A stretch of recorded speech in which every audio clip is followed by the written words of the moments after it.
नमस्कार दोस्तों, स्वागत है आपका हमारे प्यारे से परिवार विज्ञप्ति पीसीएस पर। तो जैसे हर बार हम लोग घटनासार या घटना चक्र जो भी वार्षिकी अर्धवार्षिकी आती है, उसकी क्लासेस आपको पूरी भरोसे के साथ कराते हैं। तो इस बार भी हम लोग जो घटनासार की आपकी अर्धवार्षिकी की जो मैगज़ीन आई है, उसको हम कंप्लीट करने का प्रयास करेंगे। तो आज जैसे आपने देखा पीछे की 2 क्लासेस आपको पीपी सर के द्वारा वन लाइनर की क्लासेस कंप्लीट करवा दी गई हैं 2 क्लासेस में। उसके बाद अब मैं क्या करूँगा, राष्ट्रीय जो घटनाक्रम है या राष्ट्रीय घटनाओं की जो अर्धवार्षिकी आई है, उससे हम स्टार्ट करेंगे और फिर उसके बाद राष्ट्रीय घटनाक्रम, अंतर्राष्ट्रीय घटनाक्रम और खेल। और आपने देखा होगा कि किस प्रकार हम लोग विद फैक्ट के साथ क्लास में ही याद करने का प्रयास करते हैं। और जैसे आप लोगों के कमेंट भी आ रहे हैं कि एमसीक्यू बेस्ड भी है, इसको वन लाइनर टाइप में भी करवाने का प्रयास कीजिए। तो देखिए, जब पहले ये पूरी मैगज़ीन कंप्लीट हो जाएगी, फिर उसके बाद हम प्रयास करेंगे कि 100 या 200 आपको क्वेश्चंस, इंपॉर्टेंट क्वेश्चन छाँट के आपको फिर एमसीक्यू बेस्ड भी आपको क्लासेस करवा देंगे। तो अभी पहले आपको इन डेप्थ पढ़ना है, उसके बाद आपको एमसीक्यू बेस्ड भी क्लासेस करवा दी जाएंगी। तो सबसे पहले हम क्या करेंगे, देखिए हम जो भी लोग हमसे नए जुड़े हैं, तो उनको क्या बता दें कि कैसे क्लासेस का पूरा फॉर्मेट है, कैसे क्लास प्रोसीड होती है। सबसे पहले हम टॉपिक देखेंगे, टॉपिक की इंपॉर्टेंस देखेंगे कि टॉपिक आने लायक है या नहीं, किस एग्जाम में आने लायक है, बीपीएससी, यूपीपीसीएस, आरओ या इवन यूपीएससी में भी कई क्वेश्चन इसके डिट्टो आ जाते हैं। जैसे आपने देखा होगा कि जो खो खो का अपना विश्व कप हुआ था भारत और नेपाल के बीच, किस प्रकार महिला और पुरुष के अंकों को ट्विस्ट करके यूपीएससी ने पूछ दिया था। तो कई टाइप से इसमें कई एग्जाम में क्वेश्चन पूछे जाते हैं। तो हम सबसे पहले क्या करेंगे, टॉपिक की इंपॉर्टेंस देखेंगे कि टॉपिक क्या इंपॉर्टेंस रखता है। उसके बाद देखेंगे कि टॉपिक क्या आपका एमसीक्यू या वन लाइनर बेस में आने लायक है या आपका स्टेटमेंट इससे बनने लायक है। हमें दोनों प्रकार से करेंगे। तो इंपॉर्टेंस देखने के बाद यदि वन लाइनर होगा तो वन लाइनर के फॉर्मेट में आपको सीधा प्रोसीड करके चलेंगे कि अच्छा ये न्यूज है, ये केवल आपको इतना याद रख लेना है। उसके बाद देखेंगे जो न्यूज़ बहुत ज़्यादा इंपॉर्टेंट होगी, जैसे राष्ट्र अरावली आपकी पर्वतमालाओं के बारे में बहुत टाइम से चर्चा चल रही है, मतलब बहुत ही हंगामा खड़ा हुआ, बहुत ही मुद्दा बना। तो इसलिए आपको ये इंपॉर्टेंट है, इन डेप्थ में इसको पढ़ना पड़ेगा, क्या पूछा जाएगा। ये नहीं कि अरावली पर कब फैसला आया, क्या मीटर रखी, क्या हाइट रखी, ये नहीं क्वेश्चन पूछा जाएगा। ऐसे क्वेश्चन पूछा जाएगा अरावली की रेंज क्या है, कब अरावली बना, कितना पुराना है, कौन कौन से राज्य शामिल होते हैं। इस प्रकार से आपके क्वेश्चन की इंपॉर्टेंस को भी बताया जाएगा। पहली क्लास रहने वाली शायद छोटी हो सकती है, लेकिन आपको क्लास में ये बताया जाएगा कि आगे की क्लासेस कैसे प्रोसीड होंगी, हमें मैगजीन को कैसे पढ़ना है। और सबसे पहले आपको ये भी करना है कि मैगजीन भी ले लेनी है। आपको मैगजीन ये वाली आप ले लीजिए, आपको दिख रहा होगा इस पर मैगजीन लेके फिर आपको क्या करना है, मैगजीन में ही सबसे पहले पढ़ने का प्रयास करना है। यदि शॉर्ट नोट्स बनाते हैं तो मतलब शॉर्ट नोट्स बनाने का कम प्रयास कीजिए, मैगजीन पर ही अपना शॉर्ट नोट्स बनाते चलिए, क्योंकि आप शॉर्ट नोट्स बनाएंगे बहुत सारी चीज छोड़ेंगे फर्स्ट टाइम में। तो पहले आप मैगजीन पढ़िए, यदि आपके पास समय बचता है उसके बाद उनके लास्ट टाइम के लिए आप शॉर्ट नोट्स बनाइए। तो ठीक है, सीधा चलेंगे। पहला टॉपिक आज का क्या है, पहला टॉपिक है अरावली पर्वतमाला में नए खनन पट्टों पर पूर्ण प्रतिबंध। और देखिए, यदि आपको पीडीएफ में साफ नहीं भी दिख रहा होगा ना, तो थोड़ा सा मैं बोलने का भी प्रयास करूंगा, कोशिश तो की गई है पूरी क्लियरिटी रखने की। यदि फिर भी नहीं दिख रहा है तो मैं बोलूंगा, आप वहां से समझते चलिए। और आपके पास मैगजीन तो होगी तो आप वहां से भी कर लेंगे।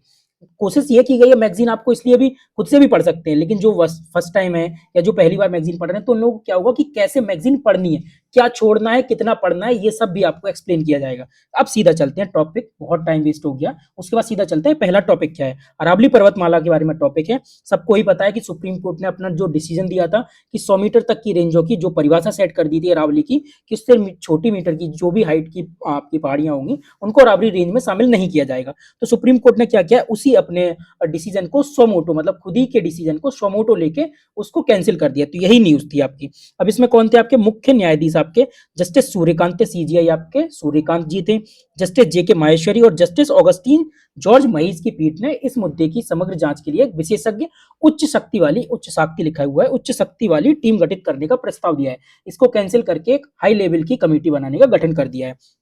अब उसके बाद देखिए, कोर्ट ने केंद्र सरकार और अरावली वाले 4 राज्य, अब आप यहां से क्या देखेंगे कि अरावली किन किन राज्यों में फैली हुई है। सबसे पहले राजस्थान, राजस्थान के बाद गुजरात, दिल्ली और हरियाणा।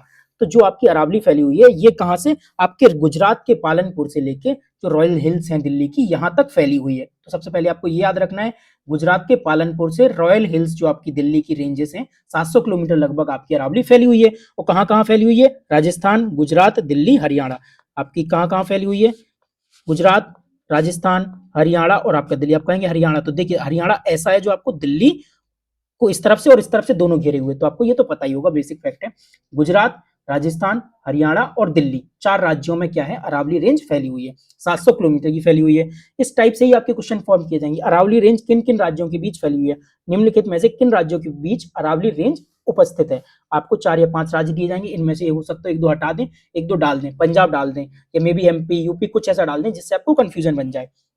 उसके बाद देखते हैं आप सीधा कहाँ-कहाँ आपको हाइलाइट करके, इसीलिए ये पीडीएफ भी आपको टेलीग्राम पे दे दी जाएगी। आप कमेंट बॉक्स में जाइए, टेलीग्राम की लिंक मिल जाएगी, आप वहाँ से टेलीग्राम जॉइन कर सकते हैं। और भी सारी आपको पीडीएफ, जैसे जो भी बेसिक सब्जेक्ट्स की हैं आपकी, स्टैटिक्स की सारी जो भी क्लासेस चलती हैं, उनकी सभी की पीडीएफ आपको टेलीग्राम ग्रुप में मिल जाएँगी। उसके बाद देखते हैं अरावली का संरक्षण क्यों आवश्यक है? अरावली की हमें संरक्षण करने की आवश्यकता क्या है?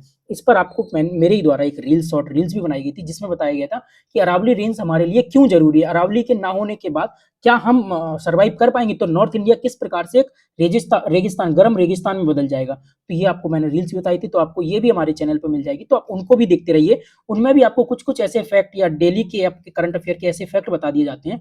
कई बार उनसे डायरेक्ट क्वेश्चन पूछ लिया जाता है। एक फ़नी वे में भी, फ़नी अंदाज में, क्रिटिसाइज़ अंदाज में भी आपको बताया जाता है। तो दोनों प्रकार से आपको किसी भी प्रकार से याद हो, आपको याद करने का प्रयास करना है। तो अरावली पर्वतमाला जो उत्तर और पश्चिम भारत में अत्यंत महत्वपूर्ण पारिस्थितिकी भूमिका निभाती है।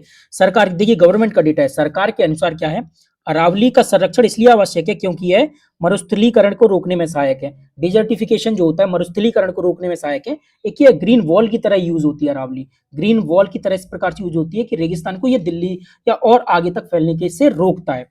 उसके बाद जैव विविधता के संरक्षण में योगदान देती है। कई ऐसी स्पीसीज होती हैं, मतलब स्पीसीज हैं अरावली रेंज में या उनके ऐसी पहाड़ियों पर, पर्वतों पर, कि जो स्पीसीज केवल उन्हीं पहाड़ियों पर पाई जाती हैं। तो बहुत ही संवेदनशील जैव विविधता, बायोडायवर्सिटी को भी ये कंजर्वेट करती है, जैव विविधता के संरक्षण में भी योगदान देती है। और कई राज्यों में क्या करती है, भूजल को पुनर्भरण, मतलब कि क्या है, ग्राउंड वाटर रिचार्ज, पुनर्भरण का मतलब होता है रिचार्ज, तो ये ग्राउंड वाटर के रिचार्ज में भी मदद करती है अरावली जो है आपकी, ठीक है। उसके बाद महत्वपूर्ण पर्यावरण और जलवायु सेवाएं भी प्रदान करती हैं।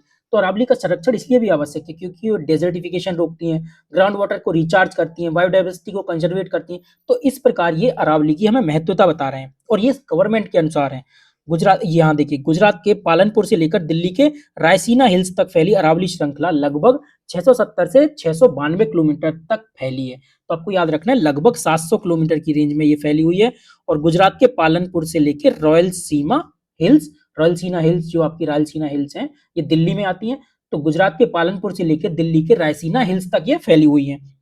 अरावली का देखिए संस्कृत में नाम दो शब्दों अरा और बली से, अरा और बली से इनका मिलकर अरावली बना हुआ है। अरा का शब्द क्या होता है, अरा का अर्थ होता है पर्वत की चोटियां, पर्वत की चोटियां, और बली का अर्थ होता है आपका कतार, रेंज।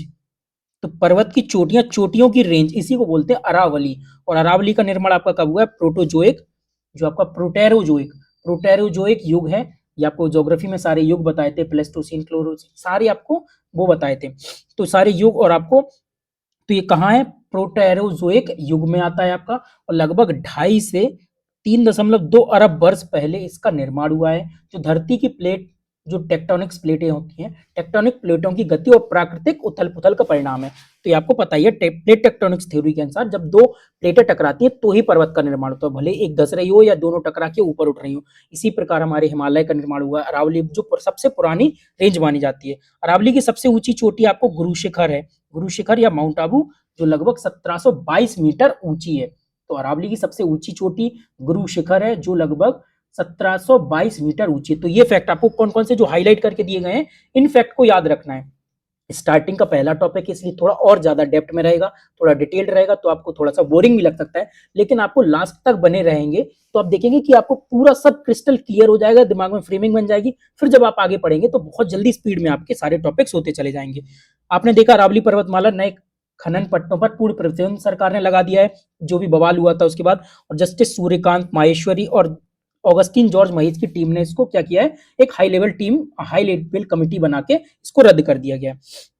राजस्थान, गुजरात, दिल्ली और हरियाणा में, ये 4 राज्यों में ये फैली हुई है। 4 राज्य मान लें या 3 राज्य 1 यूटी मान लें। उसके बाद आपने देखा किस प्रकार अरावली की हमें आवश्यकता है, मरुस्थलीकरण रोकने के लिए, बायोडायवर्सिटी के लिए और ग्राउंड वाटर रिचार्ज के लिए।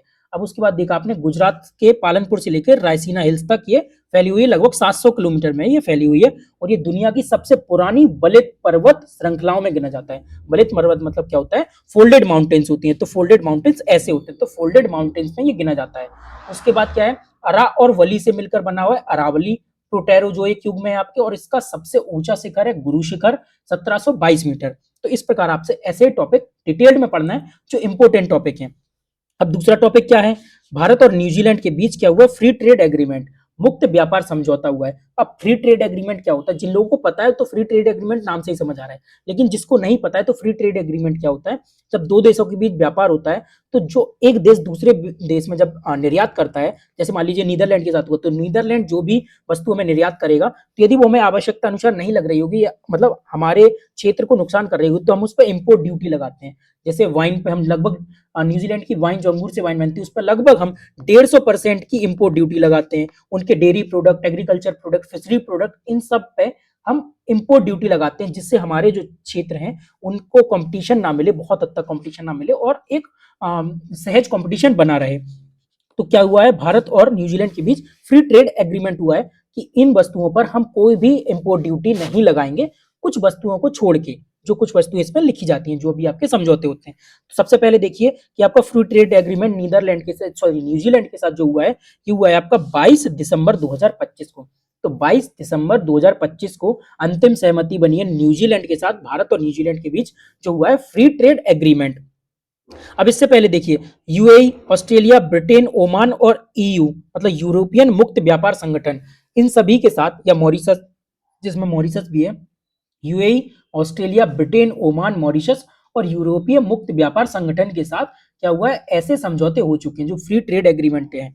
उसके बाद देखिए फाइव आइज जो कहे जाते हैं, जिसमें अमेरिका, कनाडा, ब्रिटेन, ऑस्ट्रेलिया और न्यूजीलैंड आते हैं। इनमें से लगभग 3 देशों के साथ, जिसमें देखिए ब्रिटेन के साथ हो गया है, ऑस्ट्रेलिया के साथ हो गया और न्यूजीलैंड के साथ हो गया है। तो इनमें से 3 देशों के साथ हमारा क्या हो गया है, फ्री ट्रेड एग्रीमेंट। अब याद कैसे रखना है फाइव आइज में? देखिए फाइव आइज में कैसे आते हैं, कनाडा और यूएस आपकी नॉर्थ अमेरिका में आ गए। उसके बाद हम चले यूरोप में, तो यूरोप में आ गया ब्रिटेन।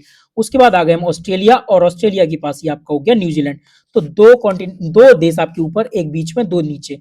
तो कनाडा, यूएस, ब्रिटेन, ऑस्ट्रेलिया और न्यूजीलैंड, आपको ऐसे याद रख लेना है। अब उसके साथ, उसमें भी देखिए केवल नॉर्थ अमेरिका की दोनों कंट्रीज के साथ हमारा फ्री ट्रेड एग्रीमेंट नहीं हुआ है, जिसमें कनाडा और यूएस है। उसके बाद ब्रिटेन के साथ हो गया, ऑस्ट्रेलिया के साथ हो गया और न्यूजीलैंड के साथ हो गया। तो हमारा नॉर्थ अमेरिका की दोनों कंट्रीज के साथ, जिसमें कनाडा और आपका यूएसए आता है, फाइव आई में, इन दोनों के साथ अभी हमारा फ्री ट्रेड एग्रीमेंट नहीं हुआ है।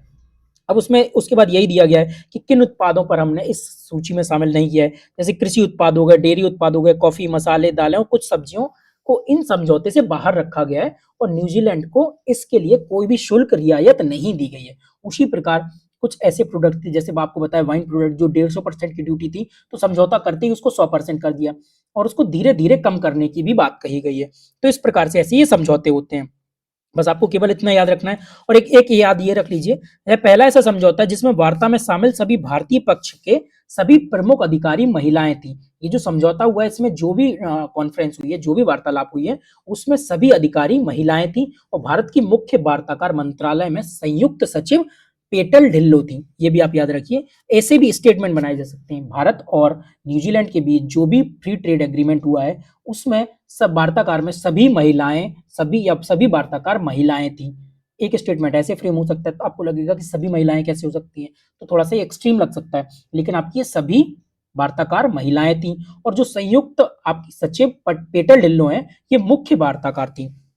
ठीक है, तो ये भी आपको टॉपिक कंप्लीट हो गया होगा। उसके बाद देखते हैं तीसरा टॉपिक क्या है, कि गुजरात को टाइगर स्टेट पुनः बहाल कर दिया गया है। गुजरात को जो टाइगर स्टेट का दर्जा है, पुनः 33 वर्षों के बाद बहाल कर दिया गया है। केवल आपको केवल यही न्यूज याद रखनी है। देखिए, वन्य जीव संरक्षण के क्षेत्र में ऐतिहासिक उपलब्धि के रूप में गुजरात को 33 वर्षों के अंतराल के बाद आधिकारिक रूप से पुनः टाइगर स्टेट, बाघधारी राज्य के रूप में 26 दिसंबर 2025 को बहाल कर दिया गया है। यह निर्णय किसने लिया है? एनटीसीए, जो नेशनल टाइगर कंजर्वेशन अथॉरिटी होती है, जो बाघ के संरक्षण का काम करती है, ये बनी थी आपकी। ये आपको ये कमेंट बताना, ये कब बनी थी और किस एक्ट के द्वारा बनी थी। आप भी अपना एंगेजमेंट बनाए रहेंगे तो हम लोगों को भी मजा आता आगे और चीजें और फैक्ट इसी प्रकार से करवाने का। और जिससे राज्य के रतन महल अभ्यारण्य में बाघ की निरंतर उपलब्धियों के ठोस प्रमाणों के आधार पर गुजरात को ऑल इंडिया टाइगर एस्टिमेशन 2026, जो ऑल इंडिया टाइगर एस्टिमेशन हुआ है, कि टाइगरों का जो एस्टिमेट किया गया है कि कितने टाइगर किस राज्य में है, तो जो आपका रतन महल अभ्यारण्य है गुजरात में, एमपी और गुजरात के बॉर्डर पर पड़ता है, तो ये लगभग एक छोटा शावक था जो आपका पाया गया है। तो उसके आधार पर गुजरात का टाइगर स्टेट का दर्जा पुनः बहाल किया गया है। तो ठीक है, केवल एक ये वन लाइनर न्यूज थी, आपको इसी प्रकार से याद रखना है।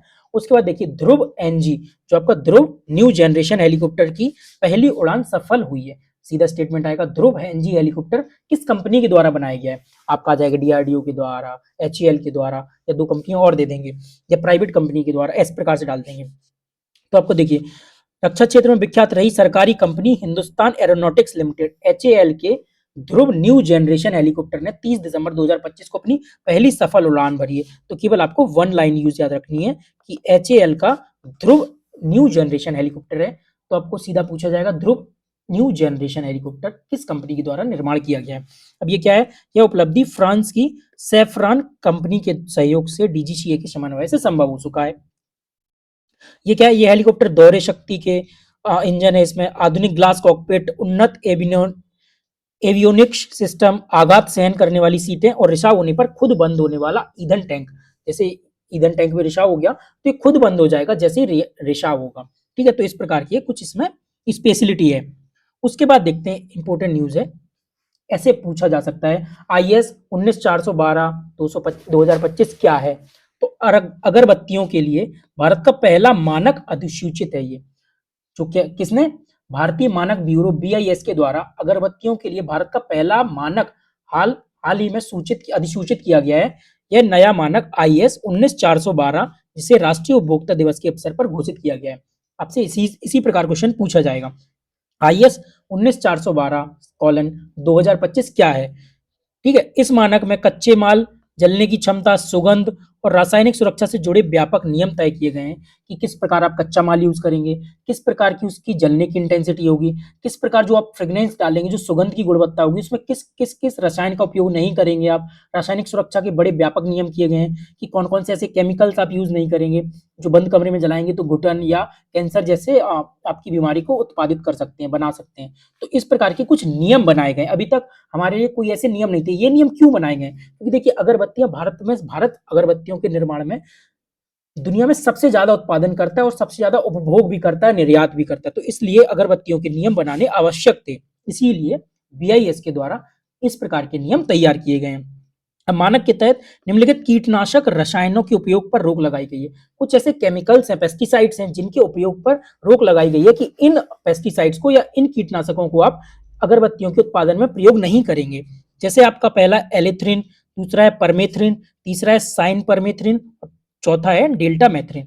थोड़ा सा आप नाम से समझ सकते हैं, एलेथ्रिन, परमेथ्रिन, साइनोपरमेथ्रिन, तो थोड़ा सा आप याद रख सकते हैं। फिनोप्रिलिन आपका है फीप्रोनिल, इस प्रकार आप थोड़ा सा याद रखिए कि आपको एक नहीं देगा कि फिप्रोलिन क्या है या साइनोपरमेथ्रिन, आपको 3-4 नाम दिए जाएंगे, एलेथ्रिन, परमेथ्रिन, साइनोपरमेथ्रिन, ये किस कारण चर्चा में रहे या किसके रोग पर या किस कीटनाशक, ये क्या है, कुछ इस टाइप से आपको क्वेश्चन फ्रेम किया जा सकता है। तो आपको एक दिमाग में सबकॉन्शियस माइंड में लेके चलना है कि ये क्या है, कीटनाशक हैं जिनके उपयोग पर रोक लगाई गई है अगरबत्तियों के निर्माण के लिए। अब कुल कृत्रिम सुगंध मध्यवर्ती रसायनों पर भी रोक लगाई गई है। कुछ ऐसे आर्टिफिशियल जो आपके फ्रेग्रेंस थे, जैसे जो सुगंध बढ़ाते थे, उन रसायनों पर भी रोक लगाई गई है, जिनमें कौन कौन से आपके बेंजिल साइनाइड है, एथाइल एक्रिलेट, बेंजिल साइनाइड और डाइफिनाइल एमीन है। इस प्रकार के रसायनों पर भी रोक लगाई गई है। अब देखिए अगला क्या है, बिहार के पहले सुपर कंप्यूटर परम रुद्र का उद्घाटन किया गया। ये बीपीएससी के लिए भी इंपॉर्टेंट है, जो बीपीएससी में और पीसीएस में भी पूछा जा सकता है कि किस राज्य के द्वारा अपना पहला सुपर कंप्यूटर हाल ही में उद्घाटित किया गया है। डाल देगा बिहार, यूपी, तेलंगाना, राजस्थान, एमपी, इस प्रकार से आपको डाल के कंफ्यूज करेगा। यूपी के एग्जाम में जब इस प्रकार का क्वेश्चन पूछा जाएगा तो आपको लगेगा शायद यूपी का पहला हो, यदि आपको नहीं पता होगा फर्स्ट टाइम हो जो उस टाइप से। तो ये बिहार के पहले सुपर कंप्यूटर परम रुद्र का उद्घाटन किया गया है आईआईटी पटना के द्वारा। तो आईआईटी पटना ने बिहार के पहले सुपर कंप्यूटर परम रुद्र का उद्घाटन किया है, और यह राष्ट्रीय सुपर कंप्यूटिंग मिशन, जो आपका राष्ट्रीय सुपर कंप्यूटिंग मिशन चलता है, उसके तहत आपका क्या किया गया है, महत्वपूर्ण उपलब्धि है। केवल आपको वन लाइनर न्यूज याद रखनी थी।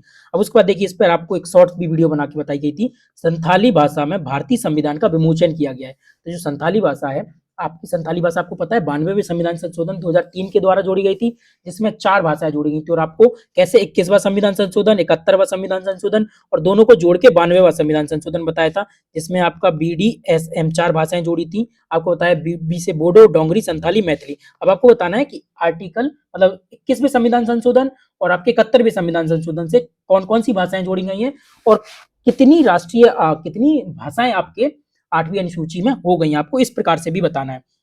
तो आप कमेंट भी अपना फीडबैक जरूर देते रहिए करिए।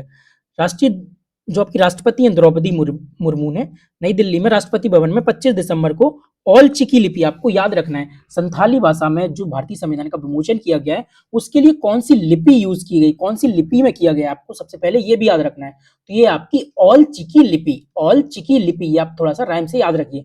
संथाली भाषा है उसकी लिपि कौन सी है, ऑल चिकी लिपि। जैसे हिंदी भाषा होती है उसकी लिपि कौन सी होती है, देवनागरी लिपि। उसी प्रकार संथाली भाषा उसकी लिपि कौन सी है, ऑल चिकी। तो इसका क्या किया गया, संविधान, पहली बार किसी भाषा का इस प्रकार से संविधान का विमोचन किया गया है। और संथाली भाषा आपको बताया 92वें संविधान संशोधन 2003 के द्वारा 8वीं अनुसूची में शामिल किया गया है। भारत की सबसे प्राचीन जीवित भाषाओं में से एक है और यह भाषा झारखंड, उड़ीसा, वेस्ट बंगाल और बिहार में सबसे बड़ी जनसंख्या में जनजातीय लोगों द्वारा बोली जाती है। झारखंड, उड़ीसा, पश्चिम बंगाल और बिहार की जनजातियों के द्वारा सबसे बड़ी संख्या में बोली जाती है ये। अब आपको समझ आ गया होगा, संथाली भाषा ऑल चिकी लिपि है, उसमें भारतीय संविधान का विमोचन किया गया राष्ट्रपति मुर्मू के द्वारा। दुनिया की पहली एआई लैब असिस्टेंट प्रणाली विकसित की गई है। दुनिया की पहली एआई लैब असिस्टेंट, जिसे हम एलए या एलए ऐसे बोल रहे हैं, एआईएलए, एला या एलए बोल रहे हैं, ठीक है। एआई यानी आर्टिफिशियल इंटेलिजेंस अब प्रयोगशाला में असली वैज्ञानिक की तरह काम करेगा। अभी एआई क्या करता था, देखिए यूपीएससी ने भी कुछ साल पहले क्वेश्चन पूछा था, निम्नलिखित में से किन कार्यों को आर्टिफिशियल इंटेलिजेंस के द्वारा किया जा सकता है। सॉन्ग लिखना, एक पोयम क्रिएट करना और आपका कुछ ऐसे लर्निंग मॉड्यूल देना, तो इस प्रकार से दिया गया था। तो इस प्रकार 3-4 क्वेश्चन फॉर्मेट, 3-4 स्टेटमेंट दिए गए थे, क्या एआई कर सकती है, क्या एआई नहीं कर सकती है। बहुत ही कंट्रोवर्शियल क्वेश्चन भी रहा था कि क्या एआई खुद से पोयम लिख सकती है, कुछ क्रिएटिव पोयम लिख सकती है। तो इस प्रकार के क्रिएटिव पोयम लिखना, इस प्रकार के काम करना भी एआई के द्वारा किया जा सकता है, जिसका हाल ही में उदाहरण एग्जाम्पल अभी पेश किया गया है एआईएलए के द्वारा, आर्टिफिशियल इंटेलिजेंस लैब असिस्टेंट, जो प्रणाली विकसित की गई है, जो की गई है आईआईटी दिल्ली के द्वारा। आईआईटी दिल्ली के द्वारा एला बनाया गया है। यह क्या है, बिल्कुल मानव वैज्ञानिक की तरह प्रयोगशाला में स्वयं प्रयोग कर सकती है। मतलब कुछ ऐसे काम है जो 10 घंटे में होते हैं, उनको ये 10 मिनट या 12 मिनट 15 मिनट में कर सकती है। जैसे इसमें मेन इनका केंद्र था, एक माइक्रोस्कोप होता है जो आपको यहाँ भी दिया गया है। देखिए, अब पहले ये समझिए, अब तक चैट जीपी जैसे एआई मॉडल केवल टेक्स्ट लिखने या सवालों के जवाब देने तक सीमित थे, लेकिन एला इन सीमाओं को तोड़ता है और एआई प्रयोगों की योजना बना सकता है, वास्तविक उपकरणों को चला सकता है। जैसे इसका केंद्र क्या था, एटॉमिक फोर्स माइक्रोस्कोप, जो एक अत्यंत जटिल वैज्ञानिक उपकरण है और पदार्थों को नैनो स्केल लेवल पर जांचने में सक्षम है। तो क्या इसको सेट करने के लिए ह्यूमन को एक दिन पूरा लग जाता था, जिससे टाइम, ह्यूमन रिसोर्स टाइम की वेस्टिंग थी। तो ये एला क्या करेगा, इस माइक्रोस्कोप को सेट करने में मात्र 10 से 15 मिनट में इसको सेट कर देगा, जो ह्यूमन एक पूरा दिन लगाते थे। तो इस प्रकार के काम भी एला या एआई आर्टिफिशियल इंटेलिजेंस के द्वारा किया जा सकता है। तो इस स्टेटमेंट में ऐसे कोई क्वेश्चन फ्रेम किया जा सकता है, आपके साथ बन सकता है। अब देखिए इंपॉर्टेंट है, भारत के पहले डुगोंग संरक्षण रिजर्व को मान्यता के लिए प्रस्ताव किया गया है। तो जो डिगोंग आपका जिसे हम समुद्री गाय भी बोलते हैं, डिगोंग संरक्षण रिजर्व आपका जो कहाँ है, पाक स्टेट तमिलनाडु में है। आपका ये क्या किया गया है, आयुषियन विश्व संरक्षण कांग्रेस 2025 के अवसर पर भारत के पहले डुगोंग संरक्षण रिजर्व को मान्यता देने के लिए एक प्रस्ताव पारित किया गया है। यह संरक्षण रिजर्व पाक स्टेट तमिलनाडु में स्थित है। यह प्रस्ताव किसके द्वारा, ओमकार फाउंडेशन के द्वारा आयुषियन कांग्रेस में प्रस्तुत किया गया था। अब डुगोंग को आपको पता है, ये डुगोंग क्या होती है, देखिए समुद्री, यहाँ समझिए, डुगोंग जिसे सी काऊ कहते हैं, एकमात्र समुद्री शाकाहारी स्तनधारी है। डुगोंग क्या है, शाकाहारी मैमल्स है, एक शाकाहारी शाक सब्जी खाती, जो मेनली क्या समुद्री घास पर निर्भर रहती है, समुद्री घास पर निर्भर रहती है। और भारत में पाक स्ट्रेट में इसकी जनसंख्या सबसे ज्यादा है। इसके अलावा यह मन्नार की खाड़ी में भी पाई जाती है और कच्छ की खाड़ी में भी पाई जाती है। ये इंपॉर्टेंट है। एक तो ये डुगोंग सी काऊ समुद्री शाकाहारी स्तनधारी है, आपका एकमात्र समुद्री शाकाहारी स्तनधारी है, ये याद रखना है आपको। दूसरा, यह पूरी तरह से समुद्री घास पर निर्भर है। तीसरा, पाक स्टेट में इसकी संख्या जब सबसे ज्यादा है। पाक स्टेट कहाँ है, तमिलनाडु और श्रीलंका के जो बॉर्डर पर पड़ता है, तो ये तमिलनाडु में आता है। उसके अलावा इसकी जनसंख्या मन्नार की खाड़ी और कच्छ की खाड़ी में भी पाई जाती है। तो आपको पूछा जाएगा डुगोंग की जनसंख्या कहाँ कहाँ पाई जाएगी, पाक स्टेट डाल देगा, मन्नार स्टेट डाल देगा, कच्छ की खाड़ी डाल देगा, उसके बाद सुंदरबन डेल्टा डाल देगा, या कोई ऐसा डेल्टा डाल देगा, कोई ऐसी खाड़ी डाल देगा जिसमें आप सोचेंगे अच्छा यहाँ पाई जा रही तो यहाँ भी पाई जाएगी। तो आपको याद रखना है 3 ही जगह पाई जा रही, पाक स्टेट, मन्नार खाड़ी और कच्छ की खाड़ी। के पीएम के कुछ भी आप अपना ट्रिक बना के याद रख सकते हैं। ऐसे 3 ही है तो बहुत ज्यादा आपको कंफ्यूजिंग नहीं होगा। मन्नार, कच्छ और आपका कहाँ है एक उसके अलावा देखिए मन्नार स्ट्रेट में, कच्छ की खाड़ी में, और आपको यहाँ बता ही दिया गया है कि ये पाक स्ट्रेट में, पाक, मन्नार और कच्छ की खाड़ी में 3 जगह ये पाया जाएगा। इसकी और आईयूसीएन ने इसे रेड डेटा जो लिस्ट जारी की है इसके लिए, उसमें इसको वनरेबल के श्रेणी में वर्गीकृत किया गया है और इसके लिए वन्य जीव संरक्षण अधिनियम 1972 की अनुसूची 1 में इसको सूचीबद्ध किया गया है। जो आपका वाइल्ड लाइफ प्रोटेक्शन एक्ट 1972 का है, ये भी आपको पता होगा, इसकी अनुसूची 1 में रखा गया है और आईयूसीएन ने इसे रेड डेटा स्थिति में वनरेबल श्रेणी में रखा है। अब आपको बताना है कि आईयूसीएन कब बना है और आईयूसीएन का हेडक्वार्टर कहाँ है। चलिए आपको ये बता देते हैं, आईयूसीएन बना है आपका 1948 में। अब आपको ये बताना है कि इसका हेडक्वार्टर कहाँ है, हेडक्वार्टर आईयूसीएन का कहाँ है, ये आपको कमेंट बॉक्स में बताना है। ये हिंट दे देता हूँ, यूरोपियन कंट्री में है जहां मोस्टली आपके हेडक्वार्टर्स बनाए जाते हैं। अब आपको कमेंट बॉक्स में बताना है कि आईयूसीएन का हेडक्वार्टर कहाँ है। उसके बाद देखिए, भारत का पहला राज्य स्तरीय टाइगर कॉरिडोर बनाया गया।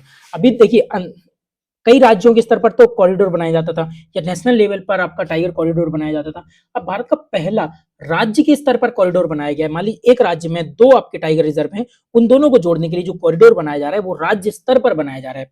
तो भारत का पहला राज्य स्तरीय टाइगर कॉरिडोर मध्य प्रदेश में बनाया जा रहा है, जो राज्य के कई राष्ट्रीय उद्यानों और बाघ अभ्यारण्यों को जोड़ेगा। जिसमें कौन कौन से बाघ अभ्यारण्य शामिल है, जिसमें जैसे मध्य प्रदेश आपका टाइगर स्टेट, ये आपको पता ही है। उसमें आपके देखिए जैसे पेंच, पन्ना, कान्हा और बांधवगढ़ जो एमपी की टाइगर रिजर्व है, प्रमुख टाइगर रिजर्व है, इन सभी को एक साथ कॉरिडोर के द्वारा कंबाइन या ऐसे कॉरिडोर बनाए जाएंगे जिससे टाइगर क्या करे, एक दूसरे टाइगर रिजर्व में इजीली ट्रांसमिट हो सके, इजीली मूव कर सके, जिसमें पेंच, पन्ना, कान्हा और बांधवगढ़ को शामिल किया गया है। इस परियोजना के लिए, इस परियोजना का विकास कौन कर रहा है, एनएचएआई, राष्ट्रीय राजमार्ग प्राधिकरण, क्योंकि बहुत सारे नेशनल हाईवेज आएंगे और स्टेट हाईवेज आते हैं, तो इसलिए कॉम्बिनेशन ऐसा बनाना पड़ता है अथॉरिटी में या आपकी मिनिस्ट्री में, जिससे इस परियोजना को पूरा किया जा सके। और राज्य का पीडब्ल्यू डिपार्टमेंट और एनएचएआई इसके लिए संयुक्त प्रयोग में इसका विकास करने की जिम्मेदारी ले रहा है। अब देखिए ऐसा नहीं है कि टाइगर रिजर्व नेशनल लेवल पर बनना है तो अब एनटीसीए इसमें डाल देगा, एनटीसीए, और आप समझ लेंगे कि हाँ नेशनल टाइगर कंजर्वेशन अथॉरिटी है तो ये तो शामिल होगी इसमें। इस प्रकार से कंफ्यूज भी किया जा सकता है। तो इस परियोजना का विकास कौन कर रहा है, national highway authority of India, राष्ट्रीय राजमार्ग प्राधिकरण कर रहा है, और एमपी राज्य का मतलब एमपी स्टेट का पीडब्ल्यू डिपार्टमेंट, लोक निर्माण विभाग के संयुक्त प्रयोग से होगा। तो ये आपका वन लाइनर फैक्ट है, इस प्रकार से भी आप याद रख सकते हैं। जैसे भारत और नीदरलैंड के बीच संयुक्त व्यापार एवं निवेश समिति का गठन हुआ है। भारत और न्यूजीलैंड के बीच, याद रखिए अच्छे से, भारत और न्यूजीलैंड के बीच हुआ है क्या, फ्री ट्रेड एग्रीमेंट, और नीदरलैंड के साथ हुआ है संयुक्त व्यापार एवं निवेश समिति का गठन।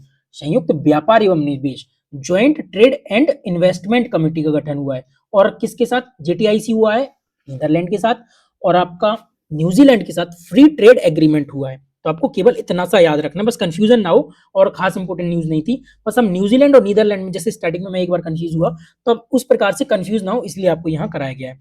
देश की सबसे बड़ी जल विद्युत परियोजना की पहली इकाई का वाणिज्यिक संचालन शुरू हो गया है। बहुत इंपॉर्टेंट न्यूज नहीं है, लेकिन कोई भी पहला काम होता है ना देश में तो उसको थोड़ा सा एक बार देख लिया जाता है। देश की सबसे बड़ी जल विद्युत परियोजना की पहली इकाई का वाणिज्यिक संचालन शुरू हुआ है। केवल आपको ये याद रखना है ये कौन सी इकाई है, ये आपकी शुभंश्री परियोजना है, जिसमें लगभग आपकी 8 प्रोजेक्ट हैं 250 मेगावाट के।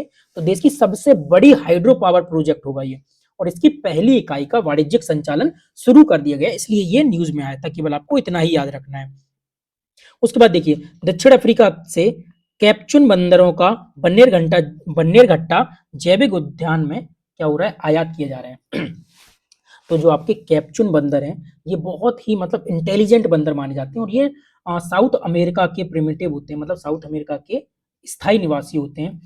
बंदर ये ऐसे हैं जो अपने इंटेलिजेंस के रूप में जाने जाते हैं, बहुत ही इंटेलिजेंट होते हैं, अपनी बुद्धिमत्ता, सोशल बिहेवियर, सामाजिक व्यवहार के लिए जाने जाते हैं, अनुकूलन क्षमता के लिए भी जाने जाते हैं। तो ये बहुत ही मतलब ह्यूमन माइंड इनका, मतलब इनका माइंड ह्यूमन के तरीके से काम करता है, और ये ह्यूमन के साथ भी रहने के लिए जाने जाते हैं। तो दक्षिण अफ्रीका से कैप्चुन, आपको कैप्चुन याद रखना है। कैप्चुन एक तो क्या है, कैप्चुन एक बंदर है जो कहाँ आ रहा है, दक्षिण अफ्रीका से आ रहा है, दक्षिण अफ्रीका से आ रहा है, और कैप्चुन होता है साउथ अमेरिका, दक्षिण अमेरिका का ये निवासी होता है, लेकिन दक्षिण अफ्रीका से 8 कैप्चुन बंदरों को बन्नेरघट्टा जैव उद्यान में लाया जा रहा है। बन्नेरघट्टा कहाँ है आपका, ये आपका बेंगलोर में है, ये भी याद रखना है, कई बार क्वेश्चन ये पूछा गया है। तो बेंगलोर के पास स्थित बन्नेरघट्टा जैविक उद्यान है जो आपका बीबीपी बन्नेर बायोलॉजिकल पार्क ने संरक्षण उन्मुख चिड़ियाघर प्रबंधन को मजबूत करने की दिशा में एक महत्वपूर्ण कदम उठाते हुए अफ्रीका से 8 ब्लैक कैप्ड कैप्चुन बंदरों का आयात किया। ब्लैक कैप्ड क्यों होते हैं?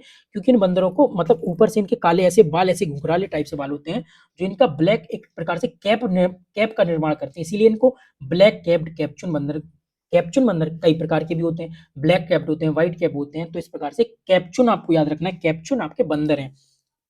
सीधा पूछा जाएगा कैप्चुन क्या है, एक तो ये भी बन सकता है। कहाँ लाया जा रहा है? बन्नेरघट्टा में लाया जा रहा है। किस देश से लाया जा रहा है? दक्षिण अफ्रीका से लाया जा रहा है। और आयात और स्टेटमेंट इस प्रकार से बन सकते हैं। आयात किए जाने वाले जानवर ब्लैक कैप्ड कैप्चुन बंदर हैं, जिनका वैज्ञानिक नाम क्या है? स्पेजुअस एपेला। शेपेजुअस एपेला इनका वैज्ञानिक नाम है। इस प्रकार से भी पीसीएस क्वेश्चन पूछता है कि आयात किए जाने वाले जो कैप्चुन बंदर हैं, उनका वैज्ञानिक नाम ये स्टेटमेंट में डालेगा। जब ऐसे क्वेश्चन डालता है तो बहुत ही डिटेल डेप्थ में जाएगा। यदि अभी आपने एलटी ग्रेड जो हुआ है, यूपी पीसीएस जिसको कराता है, यूपी पीसीएस जो भी एग्जाम कराए, आपको उनके क्वेश्चनों को खासतौर से जीएस के क्वेश्चनों को जरूर देखना चाहिए। एलटी ग्रेड का जो सोशल साइंस का उसने पेपर कराया है, उसमें एक स्टेटमेंट पूछा गया है कि हड़प्पा की 2 साइट दी गई हैं। इन साइट्स को इतना डिटेल में पूछा गया है, जैसे आप यदि आप क्वेश्चन होगा तो मैं क्वेश्चन टेलीग्राम पर भी डलवा दूंगा।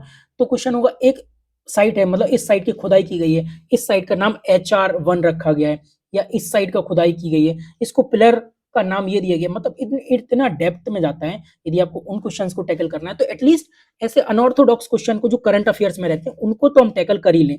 बहुत से क्वेश्चन ऐसे होते हैं जिनको टैकल करना नहीं इजीली होता है, उनको छोड़ना चाहिए, बट फिर भी हम उस लेवल तक तो पढ़ सकते हैं जिस लेवल तक आयोग जा रहा है। तो ये क्या हुआ, ये इन बंदरों को लाया जा रहा है, जिनका वैज्ञानिक नाम सेपेजुअस अपेला है। ये प्राइमेटे मूल रूप से दक्षिण अमेरिका के, बहुत अच्छे से याद रखिए, दक्षिण अमेरिका के मूल निवासी हैं और दक्षिण अफ्रीका से इन्हें लाया जा रहा है। अफ्रीका से ही केवल 8 बंदर लाए जा रहे हैं, दक्षिण अमेरिका के निवासी हैं। और क्या है, अपनी उच्च बुद्धिमत्ता, सामाजिक व्यवहार और अनुकूलन क्षमता के लिए जाने जाते हैं। यूपीएससी भी ऐसे क्वेश्चन पूछ चुका है कि कौन सा प्रजाति है, कौन सा जीव है जो पेड़ से लकड़ी खुरद के जानवरों या कीटों को निकाल के खा लेता है। तो इस प्रकार के भी क्वेश्चन बनते हैं। तो हमें उस प्रकार के भी क्वेश्चन के लेवल के स्तर तक जाके हमें उन फैक्ट्स को भी तैयार करना होगा। अब कैप्चुन बंदरों का अध्ययन अक्सर उनकी समस्या समाधान क्षमता, औजारों के उपयोग के लिए जाना जाता है। तो ये बात है आप कि इनका माइंड बहुत ही एक्टिव रहता है, मतलब ये बहुत ही इंटेलिजेंट बंदर माने जाते हैं। केवल आपको इतना ही याद रखना है। और ये याद रखना है कि किसी भी जानवर को लाया जा रहा है तो किस किस अथॉरिटी या किस किस प्राधिकरण की आपको मंजूरी की आवश्यकता होती है। जैसे केंद्रीय चिड़ियाघर प्राधिकरण हो गया आपका, ठीक है, MOEFCC हो गया, और वन्य जीव अपराध नियंत्रण ब्यूरो हो गया, इन सबसे आपको NOC चाहिए होती है। उसके बाद देखिए इंपोर्टेंट न्यूज़ है ये आपकी, भारत ने पहली बार डीएनए आधारित हाथी जनगणना रिपोर्ट जारी की है। अभी तक हाथियों की जो जनगणना होती थी तो उनकी जनगणना रियल बेस पर ऐसे मतलब कैमरे में ट्रैप हो गए उस आधार पर होती थी। लेकिन अभी पहली बार डीएनए आधारित हाथी जनगणना रिपोर्ट हुई है। अब उनके डीएनए के आधार पर हुई है, मतलब उनका डीएनए लिया गया, उसके आधार पर उनकी जनगणना की गई है। तो भारतीय वन्यजीव संस्थान wild life institute of India ने अपनी नवीनतम डीएनए रिपोर्ट भारत में हाथियों की स्थिति, status of elephant in India, 13 अक्टूबर 2025 को जारी की गई। केवल फैक्ट है आपका। उसके अनुसार बताया गया है कि कहाँ हाथियों की संख्या कितनी हो गई है, किस एरिया में ज्यादा हो गई, किस राज्य में ज्यादा हो गई। ऐसे क्वेश्चन बहुत ज्यादा पूछे जाते हैं आपसे, तो इनको हमें बाजुबानी याद रखना है। तो हाथियों की संख्या कितनी हो गई है? 22,446। अब आपको याद कैसे, देखिए याद कैसे रखिए, हाथियों की संख्या हो गई है 22,444। तो आप थोड़ा सा ऐसे याद रख सकते हैं, इजी बनता है जब सेम वर्ड्स हो जाते हैं तो आपको थोड़ा याद रखना इजी हो जाता है। 22,444 टोटल हाथियों की संख्या हो गई है 2025 की जो रिपोर्ट आई है। हर 5 साल में इसकी जनगणना होती है, तो ये नवीनतम जनगणना का आपका डेटा है।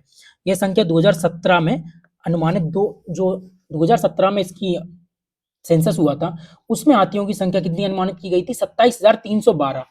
तो उससे 18% ये कम है 2017 के सेंसस के अनुसार। अब कम क्यों है ये बताया, विशेषज्ञों ने स्पष्ट किया है। इस बार पहली बार डीएनए आधारित नई वैज्ञानिक तकनीकों के उपयोग के कारण एग्जैक्ट डेटा आया। अभी तक क्या होता था कि रियल टाइम डेटा नहीं होता था, तो थोड़ा सा अनुमान लगाया जाता। तो अनुमान जब लगाया जाता है तो थोड़ा सा ज्यादा ही अनुमान लगा लिया जाता है ताकि थोड़ी वाहवाही लूट ली जाए, इसलिए अनुमान हमेशा ज्यादा ही होता है। लेकिन इस बार डीएनए आधारित हुआ है तो बहुत ही एग्जैक्ट डेटा होगा, इसलिए हाथियों की संख्या कम हो गई है। मतलब हाथियों की संख्या तो बड़ी होगी लेकिन एग्जैक्ट डेटा के आधार पर उनकी संख्या कम हो गई है। तो ये हो गया है, क्या हुआ है कि पहली बार डीएनए आधारित नई वैज्ञानिक तकनीक के कारण हुआ है। अब 1992 में आपको पता है प्रोजेक्ट एलिफेंट स्टार्ट हुआ था, टाइगर आपका प्रोजेक्ट टाइगर कब स्टार्ट हुआ था, आपको ये भी कमेंट में यदि आप बताएंगे तो अच्छा होगा। 1973 में आपका प्रोजेक्ट टाइगर स्टार्ट हुआ था। 1992 में आपका प्रोजेक्ट एलिफेंट शुरू हुआ था। उसके बाद क्या है, हाथियों की जनगणना प्रत्येक 5 वर्ष में एक बार कराए जाने की व्यवस्था की गई है, और फिक्स नहीं है कि 5 साल में हो तो 5 साल में, कई बार 7 साल में। अब जैसे 2017 के बाद 2000 कितने में देखी होगी आपने, 2025 में इसका सेंसस हुआ है, तो कई बार लेकिन 5 साल के अंतराल के बाद जनगणना करवाई जाती है। ठीक है, और यही साहब आपका फैक्ट किया है। अब आपको यहाँ देखिए, ये फैक्ट तो आपको अपने दिमाग में प्रिंट कर लेना है, मतलब ये वाला जो डेटा दिया गया है। सबसे ज्यादा आपके हाथी कहाँ है आपको पता है, कर्नाटक में। मतलब वैसे डेटा तो चेंज नहीं हुआ है, बट फिर भी आपको नए डेटा के अनुसार भी आपको याद रखना है कि किस जगह कितने हाथी हैं और किसकी रैंक कैसी है। तो सबसे पहले कर्नाटक में सबसे ज्यादा है, आपको ऑब्वियस सी बात पता है। उसके बाद असम में सबसे ज्यादा है, उसके बाद है आपके तमिलनाडु में। कर्नाटक में 6000 और लगभग असम में 4000 और लगभग तमिलनाडु में 3000। कर्नाटक में 6000 हाथियों की संख्या हो गई है, असम में 4000 लगभग, तमिलनाडु में 3000। उसी प्रकार क्षेत्रवार यदि आंकड़े देखेंगे तो पश्चिमी घाट में आपका कर्नाटक सबसे बड़ा राज्य आता है। तो ऑब्वियस सी बात है, जब पश्चिमी घाट में सबसे ज्यादा आपके हाथी हैं, तो उसी प्रकार कर्नाटक में भी आपके सबसे ज्यादा हाथी होंगे। उत्तर पूर्वी पहाड़ी और ब्रह्मपुत्र बाढ़ के मैदान में दूसरे नंबर पर सबसे ज्यादा क्षेत्र में आपके हाथियों की संख्या है। तो उसी प्रकार आपने देखा होगा कि इसीलिए असम आपका दूसरे स्थान पर है। तो देखिए, आपका वेस्टर्न घाट आपका, ऐसे आप समझिए, वेस्टर्न घाट आपका पहले नंबर पर है। यदि क्षेत्रवार देखें, थोड़ा सा अच्छे से मैप बना लेंगे यदि ऊपर करके, देखिए यदि आपको मैप समझ लें तो ये आपका पश्चिमी घाट हो गया। यहाँ केरल, कर्नाटक, गोवा, एमपी, गुजरात, राजस्थान, इस पर गुजरात तक मतलब जोड़ते हैं। जैसे तो आपका, जैसे आपको पता है पश्चिमी घाट में 9 राज्य आते हैं, उसमें तमिलनाडु भी शामिल होता है। यदि आपको नहीं पता है तो ये आप ये याद रख लीजिए। उसके बाद सबसे बड़ा राज्य आपका आता है कर्नाटक इसमें। तो कर्नाटक में सबसे ज्यादा पश्चिमी घाट, और पश्चिमी घाट में भी कर्नाटक में सबसे ज्यादा हाथियों की संख्या पाई जाती है। उसके बाद है आपका नॉर्थ ईस्ट और ब्रह्मपुत्र के बाढ़ का मैदान, इसमें दूसरे नंबर पे आती है। इसीलिए आपका असम का क्षेत्र राज्य के मामले में आपका दूसरा सबसे ज्यादा हाथियों की संख्या वाला आपका राज्य बन जाता है। उसके बाद आप समझेंगे तमिलनाडु है। केरल को इस बार कई बार ऊपर नीचे डाल के केरल से कंफ्यूज किया जाता है। तो केरल को आपको याद रखना चौथे नंबर पे। तीन कौन से, कर्नाटक, असम और तमिलनाडु। यहाँ पश्चिमी घाट और नॉर्थ ईस्ट और बाढ़ के, ब्रह्मपुत्र के बाढ़ का मैदान ऊपर से दो क्षेत्रवार आंकड़ों में आपका आता है। तो यहाँ आपकी क्लास का एंड कर सकते हैं। और आज की पहली क्लास थी इसलिए थोड़ा सा छोटा और डिटेल्ड ज्यादा रखी गई, बहुत सी चीजें आपको समझानी थी, किस प्रकार का फॉर्मेट रखना है, किस प्रकार से हम फैक्ट्स को पढ़ेंगे, इंपोर्टेंस क्या देंगे, क्या वन लाइनर होगा, क्या स्टेटमेंट में पूछा जाएगा। तो इसलिए हमने थोड़ी सी एक क्लास ऐसे आपकी प्रोसीड की है। उसके बाद हम राष्ट्रीय क्लास करेंगे, अंतरराष्ट्रीय क्लास करेंगे। हम थोड़ा लेट जरूर हैं, लेकिन last but not the least आपको फैक्ट अच्छे से याद करवाए जाएंगे, ट्रिक्स बना के याद करवाए जाएंगे, और कई बार याद करवाए जाएंगे, एमसीक्यू फॉर्म में करवाए जाएंगे। जैसी आपकी डिमांड रहेगी वैसे आपको फैक्ट तैयार करवाए जाएंगे। तो इस क्लास को शेयर कीजिए, और यदि अच्छी लगती है तो कमेंट और फीडबैक अपना जरूर दिया कीजिए। धन्यवाद।